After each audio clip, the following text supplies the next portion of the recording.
বাচ্চাদেরকে জিন ভূত ডিস্টার্ব করে কি করে না? করে। আমরা তাদেরকেও এগুলো শিখাইয়া দিব। এগুলোকে বলে আর রুকিয়া আল ইসলামিয়া, ইসলামী রুকিয়া।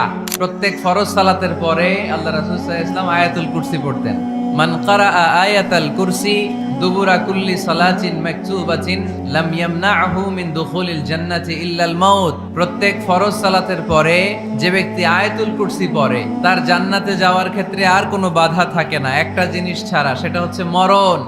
লোকটা মরে না তাই জান্নাতে যায় না, মরলেই জান্নাতি। এটা পড়েন আপনারা? পড়েন না কারা কারা দেখি? আপনারা পড়েন না, কাল থেকে পড়বেন ইনশাআল্লাহ। পড়েন। আমাদেরকে অনেক সময় জিন ভূত আসর করে না? তো জিন ভূত যাদেরকে ডিস্টার্ব করে তারা বেশি বেশি আয়াতুল কুরসি পড়বেন।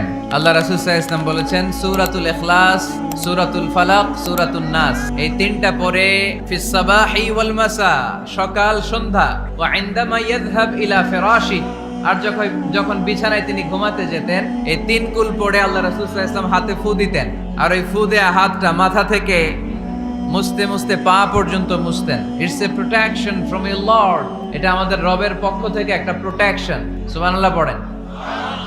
We should take this protection every day at morning and evening. শয়তানের ওয়াসওয়াসা থেকে, জিন ভূতের আসর থেকে বাঁচার জন্য এই প্রোটেকশন আমাদের নেওয়া দরকার। আমাদের আদরের কচিকাঁচা সোনামণিরা যারা আছে তাদেরকেও, বাচ্চাদেরকেও জিন ভূত ডিস্টার্ব করে কি করে না? করে। আমরা তাদেরকেও এগুলো শিখাইয়া দিব। এগুলোকে বলে আর রুকিয়া আল ইসলামিয়া, ইসলামী রুকিয়া।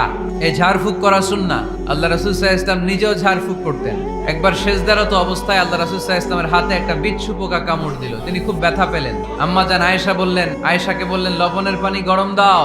আল্লাহ রাসূল সাল্লাল্লাহু আলাইহি ওয়াসাল্লাম কোরআনের আয়াত পড়ে ফু দিলেন। লবণের পানি ঢালা শেষ, ফু দেওয়া শেষ, আঙ্গুলের ব্যথাও শেষ।